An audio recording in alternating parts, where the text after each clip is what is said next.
একাডেমির কর্মী সম্মেলনে আপনারা যে আমাকে ইনভাইট করেছেন এর জন্য আমি সকলকে আন্তরিক অভিনন্দন আবারও শুভেচ্ছা জানাচ্ছি।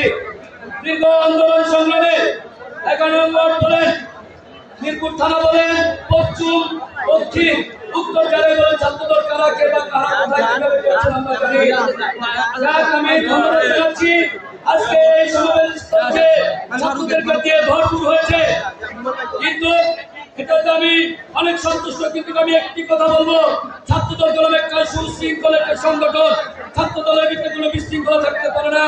আমরা যখন এখানে এসেছি আমি দেখলাম এখানে অনেক ওয়ার্ডের বিভিন্ন জায়গায় যারা ছাত্রদলের ছোড়ান নিয়ে এসেছেন, প্রথম পরিবেশ ভালো হয়েছিল, পরবর্তীতে দেখলাম তারা বিশৃঙ্খলা জড়িয়ে দিয়েছে। আমি সকলকে বলবো, ছাত্রদলের পশ্চিমে যে সভাপতি সংগ্রামী সভাপতি রবি খানকে বলবো, ও সদস্য সচিব আকরাম আহমেদকে বলবো, আপনারা এই সব তথ্য পত্র যাচাই বাছাই করে তাদের ব্যাপারে ব্যবস্থা নেবেন।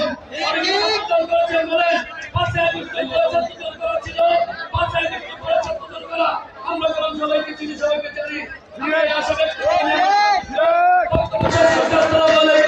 বাংলাদেশ ছাত্রদল দল বিএনপি জিন্দাবাদ, বাংলাদেশ ছাত্রদল দল বিএনপি জিন্দাবাদ, বাংলাদেশ জিন্দাবাদ, দেশ নেই তারেক রহমান জিন্দাবাদ। সবাইকে ধন্যবাদ। আসসালামু আলাইকুম।